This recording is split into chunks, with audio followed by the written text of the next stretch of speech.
So, hello everyone. I'm really thrilled to have this guest on.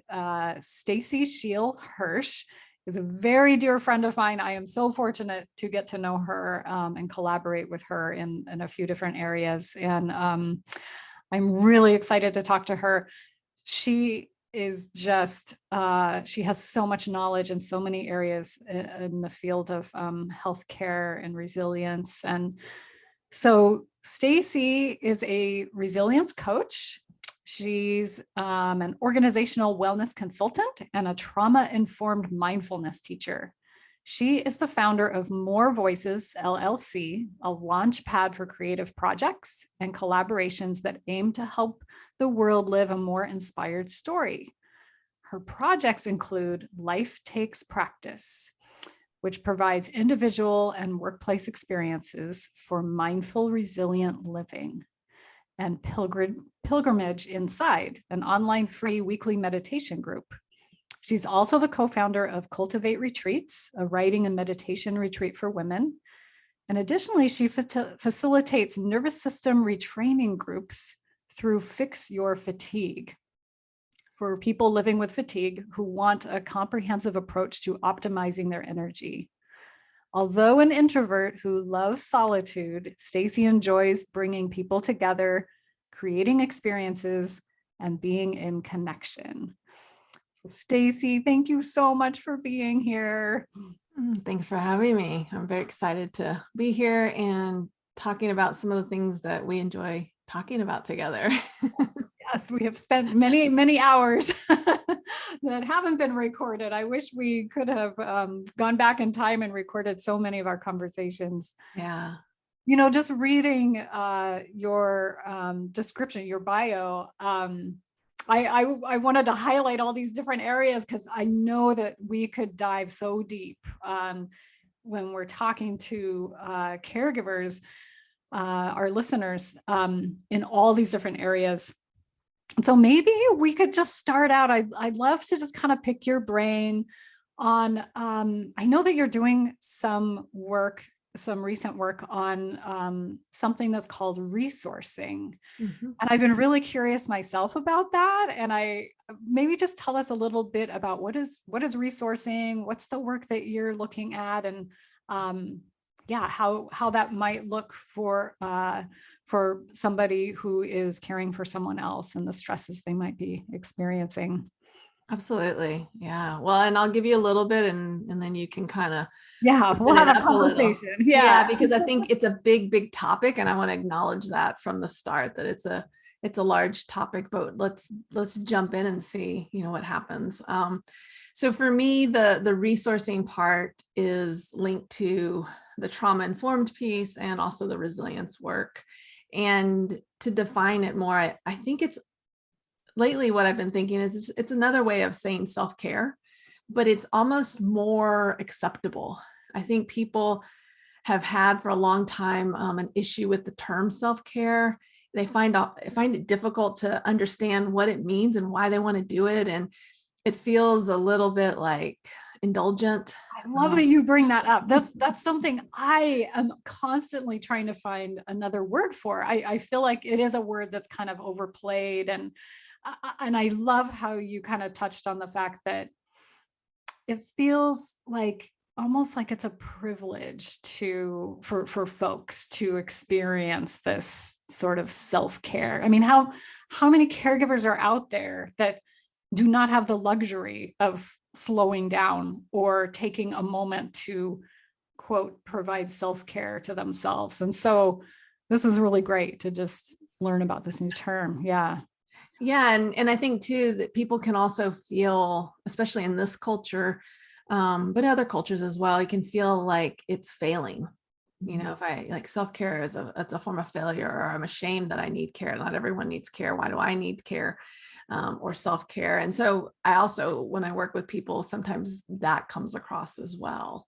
Mm-hmm. And so the way resourcing makes sense for people is that when we start to look at resilience, so this ability to bounce back or this ability to make it through these difficult times, I think that this is really about the capacity. Like we need a capacity to bounce back. What's that unique mix of things that gives us the capacity to rebound? And so when you start to then say, okay, I need capacity, and that makes sense to me, because, you know, an example would be try to, you know, do your job when you haven't had a night of sleep. You don't have the capacity. You can't think.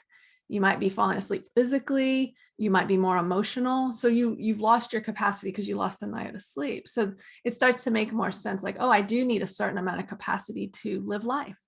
Where am I going to get that capacity? And everyone has a different amount of capacity, and our capacity changes throughout life. And so when we think about the word resourcing versus self-care, it's like, how do I resource that capacity? You know, how do, like, if I didn't sleep and therefore I can't do my job, or I can't, you know, give a presentation or teach a class or whatever that is, because I didn't sleep, it's like, well, what's going to help me have the capacity to do that job? It's like, okay, there's a number of things. And I know from last night not sleeping well, sleep's one of them, but it could also be our diet. It could be dehydration. So I need to drink more water. You know, there's a number of things. And then we can start to get into some of the other ways we resource, like through our social connections, through our physical environment, through our physical health. And so we can look at these different dimensions of wellness to look at, like, oh, how, you know, what gives me that capacity? What makes that capacity larger and more, and it makes me more resilient. Yeah. And you know what I'm thinking of while you're talking too, is that so often we focus on the problem. You know, it often it's an external problem. Like in our case, it might be our loved one has dementia. We can't take dementia away, or there might be a challenging behavior, or there might be a financial situation that can't be, you know, remedied. That, well, I guess what I'm saying is it can feel like we're jumping over all of these options, or what am I trying to say? The awareness of having capacity. Like there's all these levels in between just jumping to the problem itself, and then not feeling like you can fix the problem, because oftentimes these are unfixable problems. There's not a cure for dementia. There's not a magic pill sometimes that's going to help somebody's challenging behaviors. And so this idea of tapping into your capacity and your resourcing, your capacity to resource, gives you that sense of not control, but a sense of that you can do something to impact the outcome, that you have some sort of say in how things go. And yeah. And it could be, you know, how am I currently resourced internally? So what are my internal, you know, strengths, capacities, superpowers? But it could be, how am I resourced externally? And we're all resourced differently externally. And then it could also, you could look at in what's missing. So what's that opportunity? So maybe I don't have all the resources I need, but by having this, you know, discussion with a coach, or, you know, a consultant, or myself, I can kind of see, like, what am I building on? What's the strength that I'm building on? And then what do I want to reach for? So you gave the example about finances. You know, often what will happen is people will just start to think about the financial piece and they'll shut down, or it's too overwhelming. And the overwhelms, you know, there's a part of it that's here in the moment, but there's also a part of it that's in the future. And that makes it really hard to and there's a work huge with. unknown, right? Like There's a huge so unknown. many people, yeah, none of us know how long someone's going to live, or what type of care someone might need, or yeah, there's just so much unknown that comes too. And I often, you know, talk about, like, it's a combination of having complete acceptance in the moment for what is, but it's then also recognizing how you can resource yourself. Like, how can you, you know, have that agency, that sense of, like, oh, I can also reach for support, but I accept it as it is. I'm not complacent though. You know, I can also, you know, I have resources, and if I don't have what I need, I can identify that and reach for it, you know, or figure it out. And I think sometimes, you know, especially if we're tired, it's hard. That next step can be hard. Like, how do I, have all these conversations and do all these things when I'm already really maxed out, or I'm at a lack of capacity. Right. You Right. know? Yeah. And for me, I think it starts with starting to identify, what's already present. It's, So, okay, this is good. Yeah. So if we were to walk through just kind of introducing this concept to somebody and helping them apply it in their lives, that's what you're saying is you might start first with what already exists. What is yeah. your capacity? So what questions would you ask, and what would some examples be? I know you kind of touched on a couple of them already. Yeah, I would start with, just seeing what their understanding of resiliences or wellnesses, where are they with their current, knowledge and practice of that, and maybe what they've called self-care in the past or what they've disliked about that term. And then I would, bring forth the idea of having multiple dimensions of wellness. And so I talk about like social, emotional, mental, physical, environmental, those kinds of, pieces, and then see how they respond. Do you believe that health can come through all these different dimensions, or wellness can come through all these dimensions? And then I'd start to say, so, and how do you think about these? So I, gather a little bit more information, and then I give some examples, because those, just those terms alone, people might be like, well, what is social? So I would say, well, internally, an internal resource is that, do you value connection? Like, what's your relationship to having connection in your life, or having, what do you have friendships? Who are your friends? Tell me about them. Because some people have more access to connection and some people are more isolated. In my introduction, you read that I'm more of an introvert, so my relationship to connection is a little different. But these are all internal resources. What's one of the important things in having, this connection piece is, do I have a capacity to set healthy boundaries? Mm. Do I have good communication? Mm-hmm. If I have good communication, I can set good boundaries. That's an internal resource. Mm-hmm. Mm-hmm. Do I feel comfortable giving support and receiving support? Mm-hmm. That's an internal resource. External might be that I actually have a network of family and friends in place. Mm-hmm. Or the opportunity might be, I haven't talked to some of those people in a while and I need to reconnect. Right. So that's the opportunity. It's not quite there, but you could see that potential. Connections, I kind of started with one of the harder ones. But because it is connections, it's that relational space is challenging for a lot of people. Well, and what an appropriate one really to start with when we're talking about caregivers, because that is the loss of connection is so profound, whether we're talking about connection, like you said, with an external source, friends, family, that even if people are there, they may not understand, they may not really get it. And I know so many caregivers that really try to protect those relationships. And so they're not connecting authentically about their own experience, because they don't want to lose what they do have. Or they have lost those connections because for a variety of reasons. But then also the connection with their loved one, that relationship is changing, and it's changing every day. And it's sometimes it's unknown moment to moment if your loved one, whether it's a spouse that you've had this deep connection with over the years, or it's a parent, that can shift from moment to moment. But then the third piece that I think of is the connection with yourself. And I just hear so many caregivers talk about how they don't even remember who they were. They don't feel connected to themselves. And that, I think that sense of isolation in a way with connection on all of these levels is so profound. Yeah. Yeah. You said so many things that I want to touch on. Yeah, jump in. Yeah.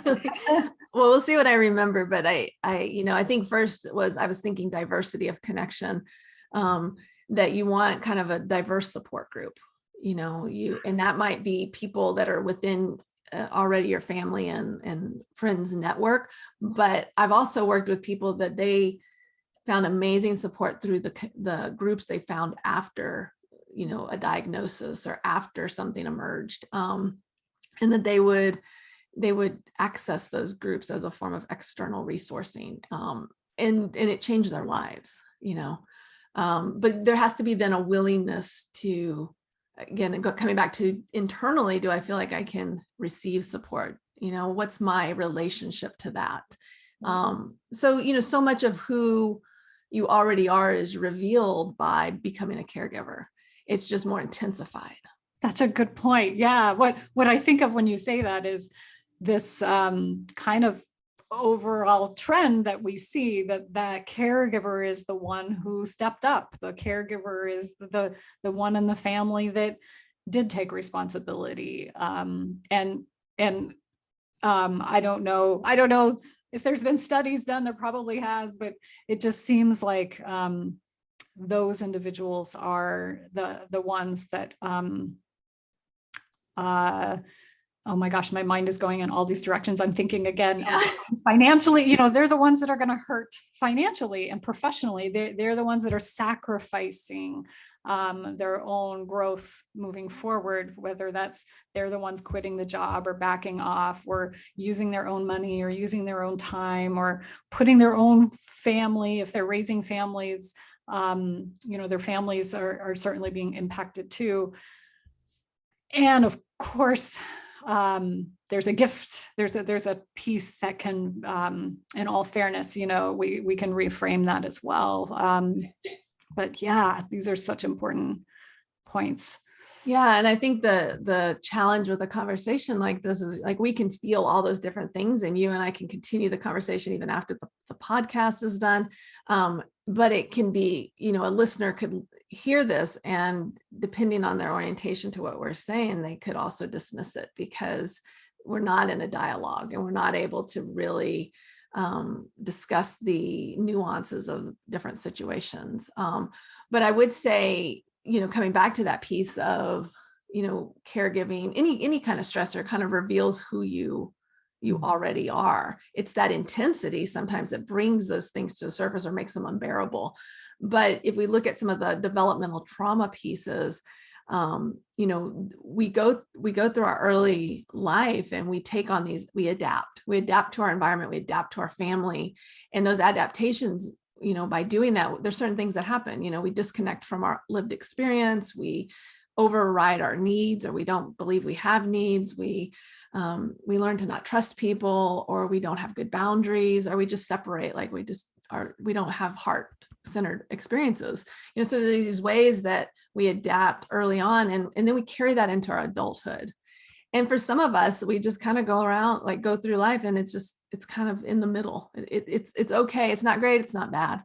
Mm-hmm. And then something like this happens, and we haven't really worked through some of those adaptations. We haven't really understood, like, oh, I get to have needs, or I can say no, or I can say yes from a very different place, like not because no one else is, but because it's aligned with my values and who I am.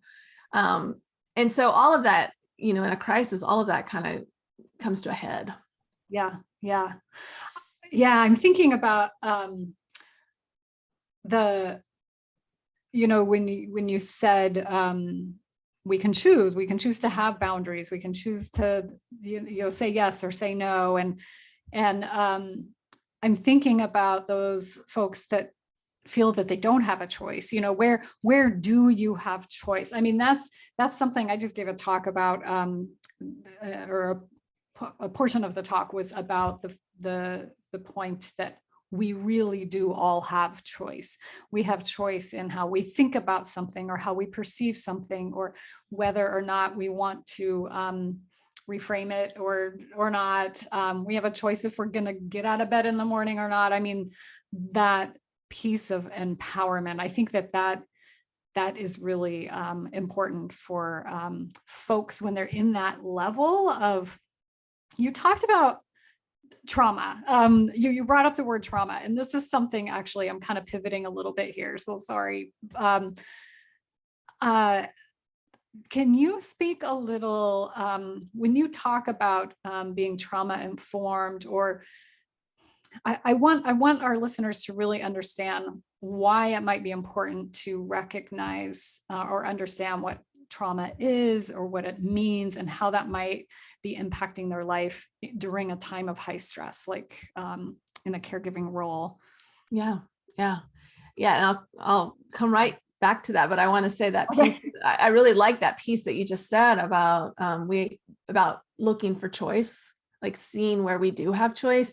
And so that's the piece. The other piece that I do is this mindfulness component. And that's ultimately what mindfulness is. It's like, can you notice like when your attention has wandered away from choice, or when you're not thinking you have choice, and can you bring it back to all the ways you do have choice in that moment? Because I think what often happens is we where you put your attention grows. And if we're feeling really disempowered, or if we're feeling like that struggle, it's not that that struggle's not real. It's absolutely real. But again, it's how we're thinking about it, and what are we growing? I like to say, what am I growing in this moment?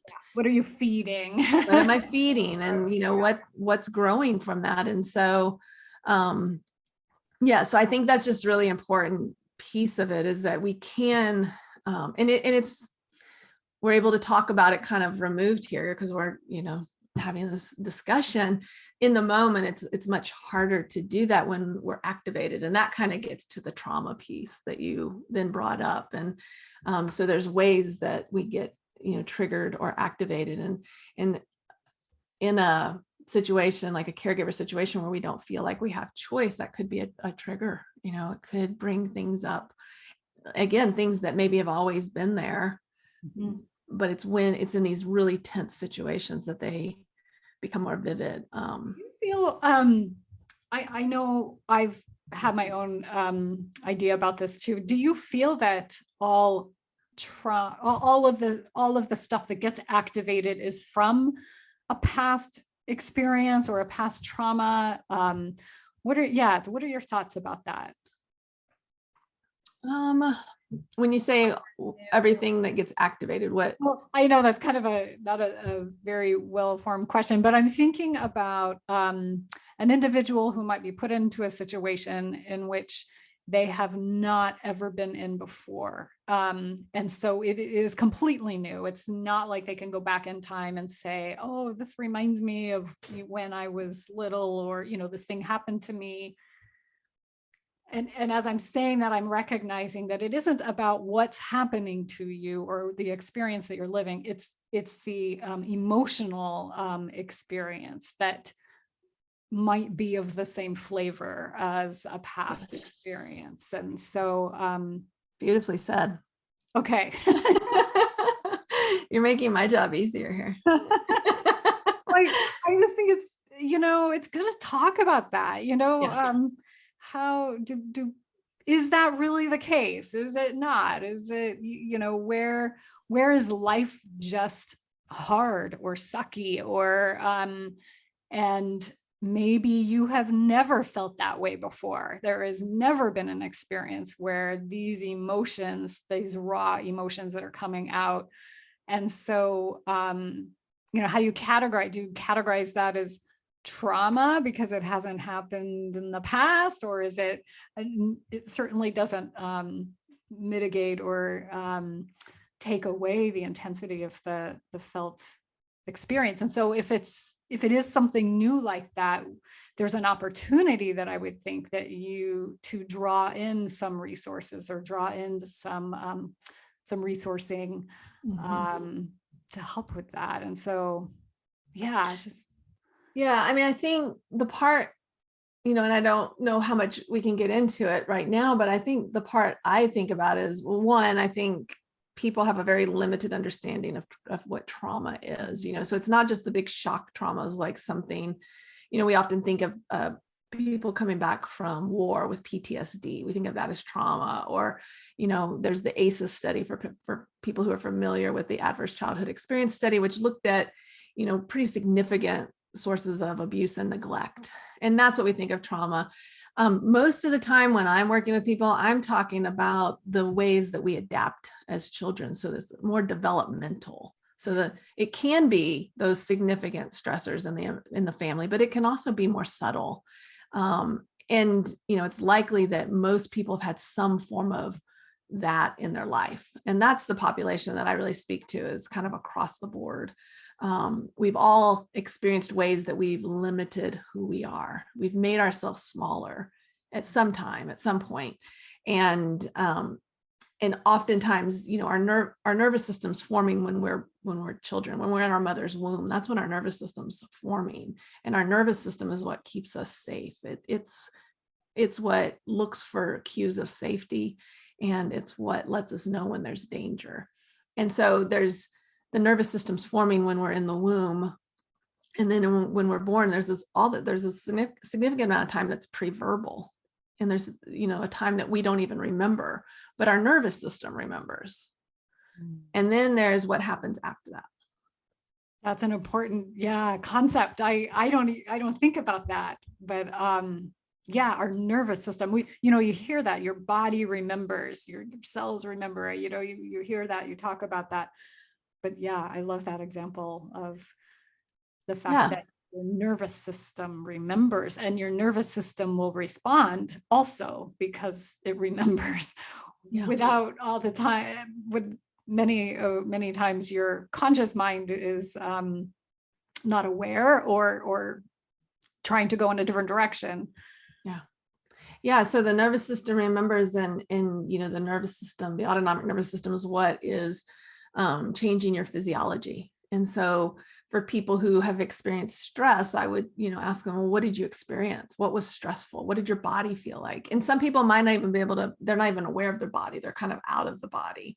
For me, for example, like if I'm super nervous, maybe I'm giving a talk or something, my stomach will feel a certain way, or my chest will be really tight, or maybe there's a point in my career where I couldn't really even speak. My throat would lock up. And so those are specific physiologic cues that I know. But it's also, it's like my nervous system is reading the situation or the room, even if I'm telling it intellectually or, mentally, like, you're safe, everything's fine. The nervous system's kind of scanning the room. And then there's a narrative there that I may or may not be aware of. Right. And so my job is to become more aware of that narrative, and then to, in the present moment, to really look for what is happening and how do I want to respond. Mm-hmm. And so that's where some of this work that we can do around self-awareness, around kind of that inner environment, that internal experience, some of that work, resourcing internally, but really doing that work so that we have a bigger toolkit. Right. You're making me think of you're so experienced in working with folks who have fatigue and chronic fatigue, and I so many caregivers, this sneaks up on them. I mean, not all the time. I mean, sometimes it is.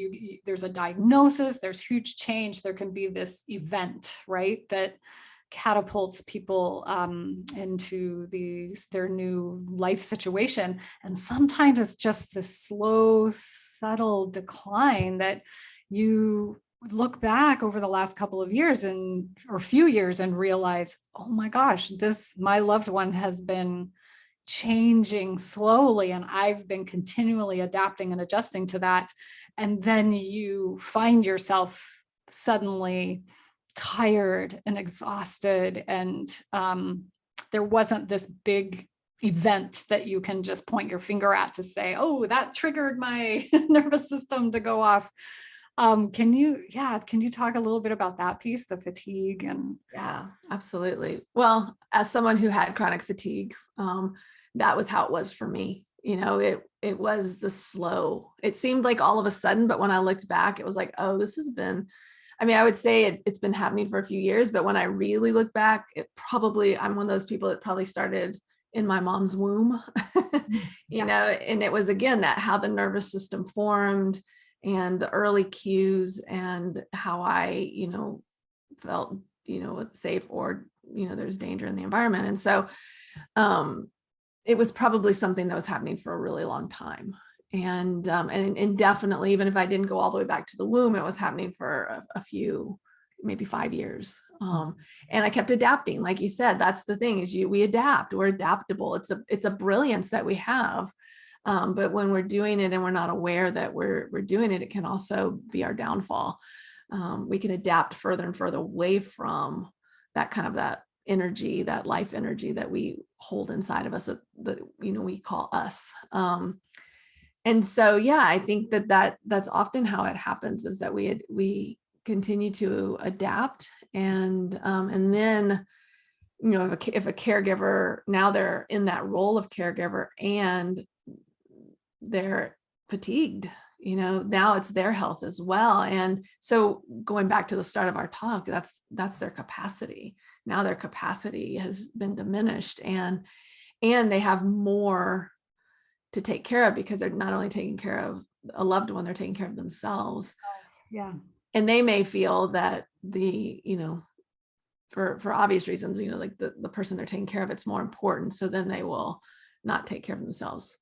For me, with fatigue, I wasn't a parent yet. So I had a business though, and I had employees. So I did, often I showed up to work every day to take care of my business and my employees and make sure they had income.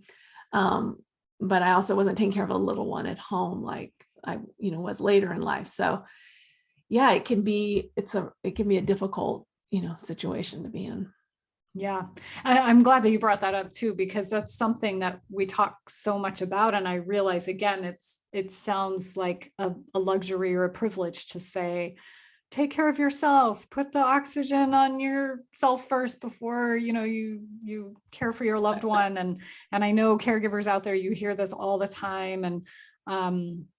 And I hope, I certainly am not someone here to tell people how to do things or what to do, and there's got to be a way, right? There has to be a way that we can preserve the caregivers and, help folks at least just be aware of their capacity and what that looks like individually and uniquely to each person. And so if you could come up with a couple just easy tips or ideas to help someone brainstorm a few ways that they might be able to tap into that that'd be great. Yeah. I think the first thing is having some sort of mindful awareness practice, just even orienting yourself towards that as a possible resource, because mindfulness is something you can do moment to moment. You don't have to like set time aside necessarily. Like you do it while you take care of your loved one. You do it while you wash the clothes and wash the dishes. What does that look like? Yeah. Give us an example. Yeah. It's an intention, so when I take the laundry to the laundry room, I'm aware of my feet on the floor, my hands on the basket. I feel the softness of the clothes as I lower them into the washing machine. That's a way to start practicing mindfulness, which then translates into other areas of your life. It's not about the laundry, but it's about the laundry gives you an opportunity to practice. Using your daily life, using the things that you're doing anyways to bring that awareness. I love that so much. Even just hearing you describe it, I just took a deep breath going, oh my gosh, that sounds so relaxing. Doing laundry.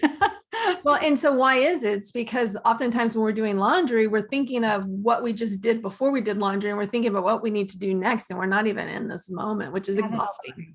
Yes. It's like time travel, but it's exhausting. You're in 3 different locations at once and you're not really present. And so if you want to, it's another way of like reclaiming your energy. Like when I'm doing the laundry, I think a related one is that, yes, we have busy lives and we have a lot of demands on our time. So, writing things down, even if you're not a list person, write things down, because sometimes just getting them onto a piece of paper or typing them into the computer. I have a giant chalkboard in the kitchen.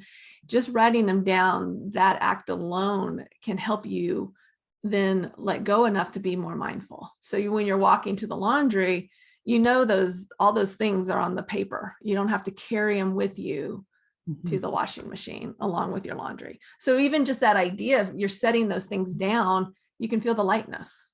Yeah. Yeah. Like, yeah. Again, just hearing you describe this helps me feel a little bit lighter. Yeah. Yeah. Yeah. And then, so if this was a client session, I'd say, so notice how that feels, because this is present moment awareness. This is what it's like to be here in the moment. And, and as you say it, I see you, the listeners can't see you, but I see your face is lighter and you're smiling and you're using this action with your hand to show that, I'm exhaling. Yes. Yeah. Yeah. Yeah. And so that's a immediate release that you're getting through that practice. And so then you start to notice that, if I can do this while I'm doing the laundry, like what would that look like in a time of a little more challenge, when I can't, maybe my loved one needs something and I'm trying to get dinner ready, or so you can start playing with it in more complex interactions. Yeah. I'm really, thank you for that. I hope that our listeners are also having a similar experience of just imagining a few areas in my life where you are being pulled in different directions, or I mean, I talk to a lot of people too, where they say their lives maybe aren't as busy as some others, but the isolation that they feel is overwhelming. And we talked about that kind of at the beginning. And I'm wondering how would mindfulness help with a sense of feeling disconnected or isolated? Yeah. And I think you kind of alluded to some of this in the middle of our conversation around, mindfulness would then give you that awareness in the moment that you're feeling isolated. And if we've thought about, creating, I do this personal resource catalog where you can kind of go through and build a catalog of resources for yourself.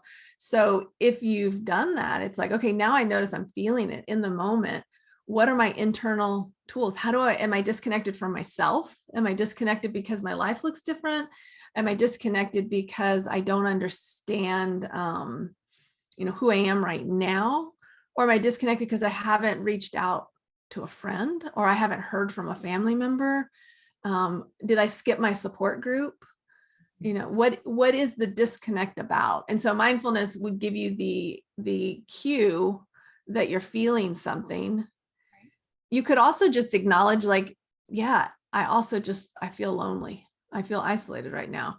And then notice, what is it like to feel that way? So that's like another level. So when I feel isolated, what narrative gets created? Get curious about the response or the reaction. The reaction. Yeah. So for some people, it's like, oh yeah, this is really hard. I'm putting my hand over my heart and I'm going, yeah, this moment's really hard. I need a little self-compassion here because I am isolated and I'm doing this really big job. So it could be that. I'm not going to say that simple, because self-compassion can be really hard. But it could also be, yeah, this is really hard. And I want to take this opportunity to resource through a friend, or resource through someone in my network, or reach out to someone like you and have a conversation, and not think of it as just something that's on my to-do list, but think of it, what's the capacity it's going to give me? How is it going to feel like it's recharging me potentially? This is so great, Stacy. I'm going to be really excited to see what you develop from your work with this resourcing, because I love the term, and I love the way that my mind reframes the self-care piece with resourcing. It's really helpful. Yeah. And I'd love to see like some exercises. Like I'm such a tangible person.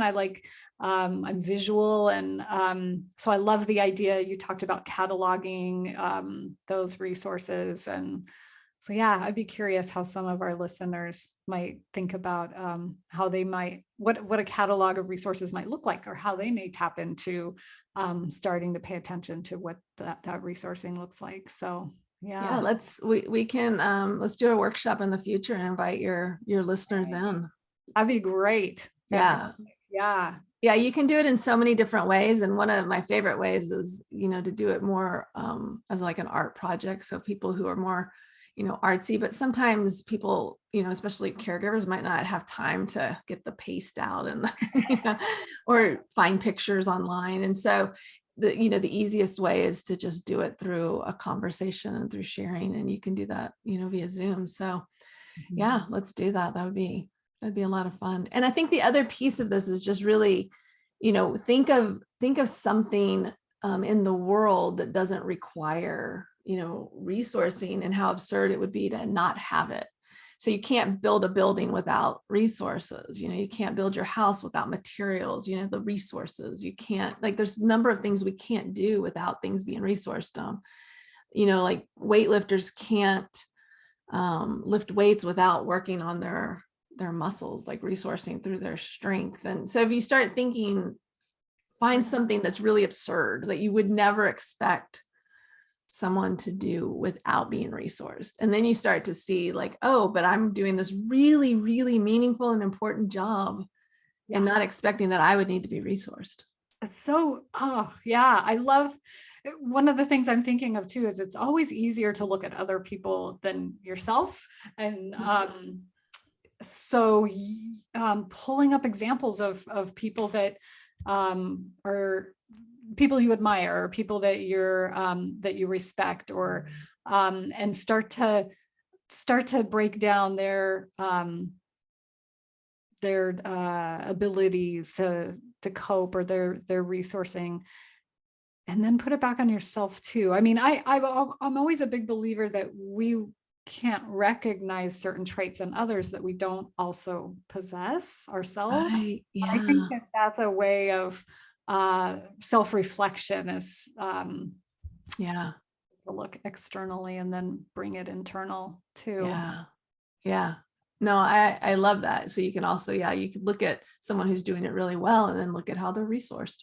Yep. And you sometimes, what? And then you might recognize those resources. You might see that you have that. And then you might also see that there might be some that you don't, but that's the opportunity that we talked about in the beginning. It's like, well, that's really working well for them. But I think sometimes what we also do is we look for specific things that set us apart. It's like more of a comparison, and then it goes down the wrong path. It doesn't leave us feeling good. And the idea of this is to, find those positive emotions, because we know that when we can access those positive emotions, that we can layer on other positive emotions. And it's, and then we start to attract other things, like more levels of support, connection.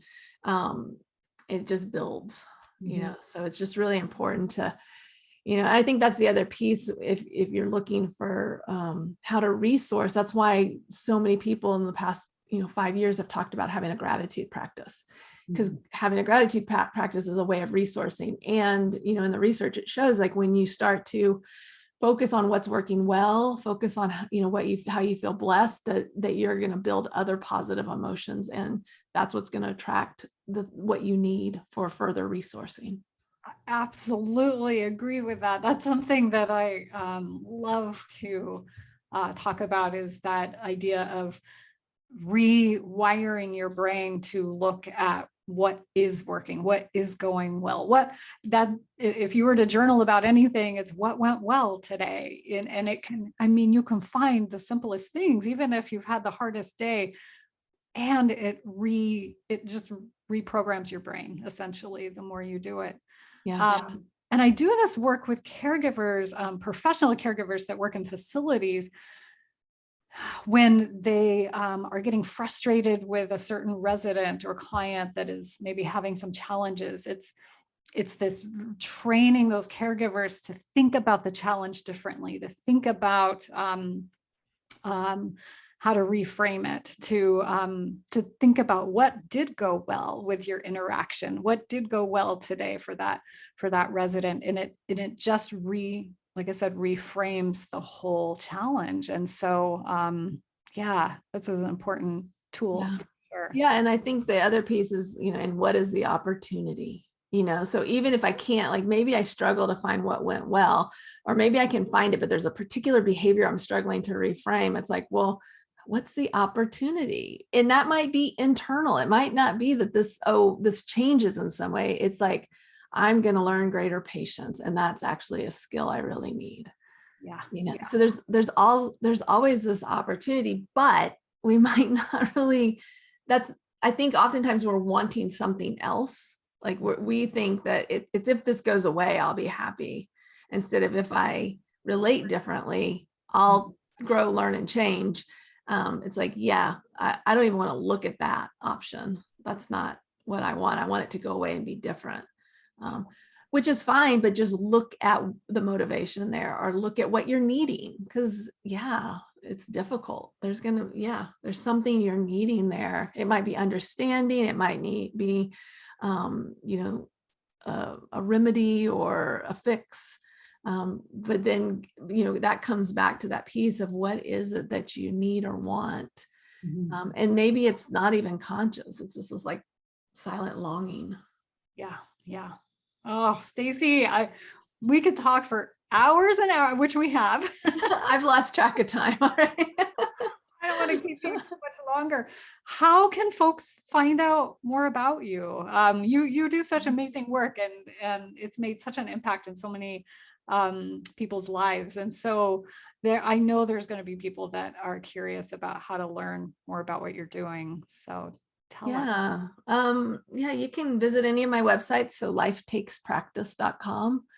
I also offer a free Saturday meditation that's on Zoom. Oh, yes. I'm glad you brought that up. I have attended a couple of those, and I just want to encourage people. It's free, and you lead the most beautiful guided meditations. And for those of you that might feel that you may struggle with meditating, or it's so easy to just turn it on and just listen to Stacy. She will guide you.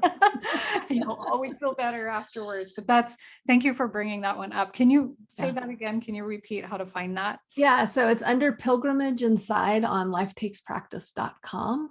And the other thing I'd say about that is you don't have to be a meditator. Like it's heavily guided, and it's on Zoom, and you don't have to turn your camera on. So even if you're someone who's fidgety or needs to move around, you can actually listen, and no one's watching you. So it's a very safe place. And I keep it that way. Like I never, force anyone to turn their cameras on. It's all, it's an opportunity. If you want to converse, or if you want to see other people, you can. And I think that's created a different environment for people to, give them an opportunity. The other thing is that we've been doing this since the pandemic began. And so we have, I don't know, over 80 recordings on Life Takes Practice. So you can also just do a recording if That's true. You could pull up the recording. I want to say the live ones, there's something about feeling part of a community, or feeling without, like you said, you do not even have to turn your screen on or your sound on, but just to see the other people that are joining you at the same time. There's a feeling of together, a feeling of support there, and knowing that everyone has the same intention going through this meditation. So it's a very beautiful group.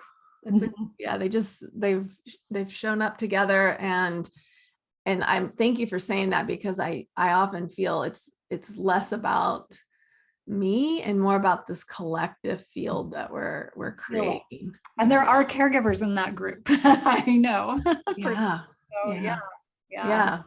And so it's people have made friends, people have connected through this group, and we're gonna keep doing it for the foreseeable future and see what happens. Great. Yeah. Thank you so much, Stacy. I so appreciate it. And of course, we'll be in touch to see how your work continues to grow and bring these opportunities back to our listeners as well. So let's do it again soon. Thank you. Thank you.